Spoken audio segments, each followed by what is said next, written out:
C'est l'histoire d'un guerrier habitant dans un village. Unique but dans sa tête était d'être le meilleur guerrier, donc d'affronter tous ses potentiels ennemis, de les vaincre et de les terrasser, du premier jeu jusqu'au dernier. Dans son village, peu d'habitants. De ce fait, il devra voyager afin de découvrir et d'affronter beaucoup d'adversaires. Il entama donc sa quête, plus ou moins longue, car le tour du monde pour retourner finalement à son village natal. Il commença donc son périple. Au début, il commença donc ses affrontements et il les gagna tous. Parfois aisément et à des fois plus rarement avec de la grande difficulté. Mais il vaincua toujours ses adversaires, avec ou sans difficulté. À un moment donné, il trouva plus beaucoup d'adversaires. Il marcha donc un peu plus vite, étape par étape, village par village. Il faisait des rencontres, mais passé un moment, il trouva plus personne qu'il voulait l'affronter. Parfois, les rumeurs se faisaient savoir qu'il était assez fort. Et donc, soit ils refusèrent, soit ils se posaient même pas la question de l'affronter ou non. Ce guerrier, déçu de ces rumeurs, déçu qu'il ne trouve plus de personnes qui affrontaient, alla un peu plus vite faire le tour du monde. Manque un petit peu de patience, il alla plus vite, tout simplement. Il faisait moins de haltes au village, il demandait plus directement les questions. Il continuait donc son parcours, sa quête, son objectif, d'être le meilleur, le plus grand guerrier qui est capable de terrasser n'importe qui sur cette terre, en faisant le tour du monde jusqu'à son village natal. À un moment donné, il croisa la route d'un homme, une situation particulière, un peu spéciale. Sans le vouloir, en étant un peu nonchalant et manque de patience, en allant un peu vite sur la route, il bouscula un homme. Ce guerrier bouscula un homme, et lorsque vint le ressenti physique, les deux se retournèrent. Ils se regardaient droit dans les yeux.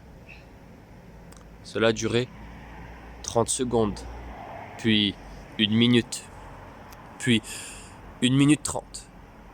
À la fin de ces 1 minute 30, ou en tout cas assez longtemps pour regarder droit dans les yeux un inconnu, assez pour placer une certaine tension, atmosphère électrique dans l'air, le jeune homme qui avait été bousculé donc par ce guerrier le regarda droit dans les yeux avec une confiance unique et toute particulière, lui disant franchement, d'un ton agréable, étonnamment, « Veuillez m'excuser, je n'ai pas fait attention, monsieur. » Bouche bée, indescriptiblement surpris, le guerrier ne savait plus trop quoi répondre. Choqué.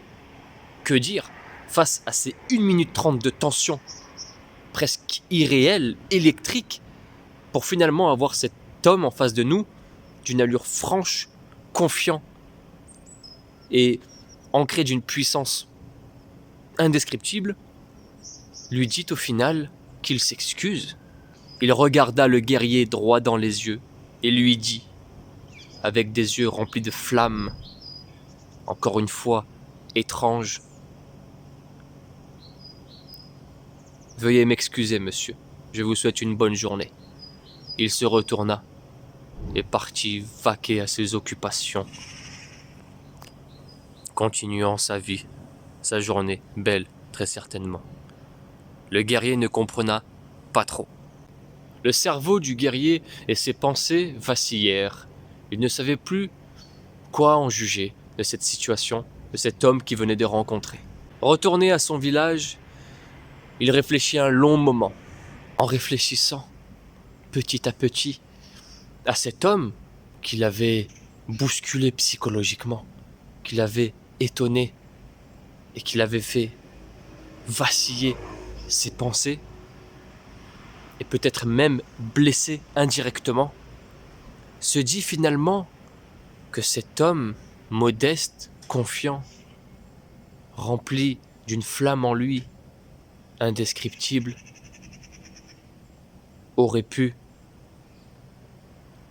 faire connaître sa première défaite à ce guerrier. Plus clairement, cet homme, rempli de confiance et d'une force calme, pouvait terrasser lui-même un guerrier qui a gagné tous ses combats, mais qui pour une simple parole, un regard, un geste, l'a fait trembler et le fait douter. La conclusion qui résulte de cette expérience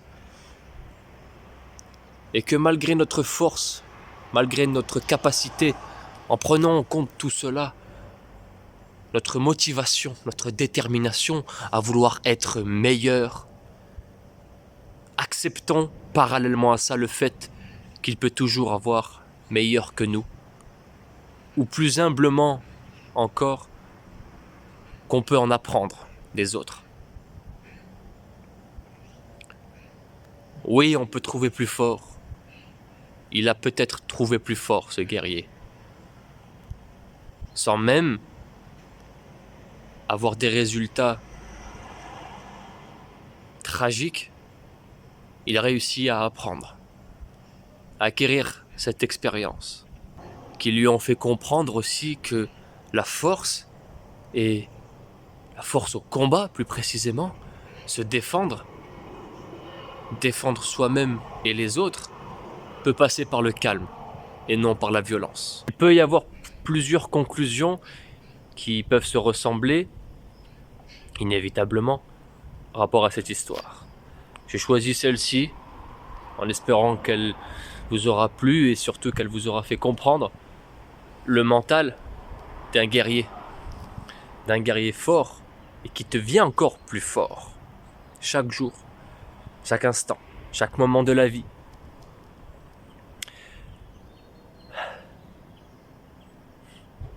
On est tous des guerriers.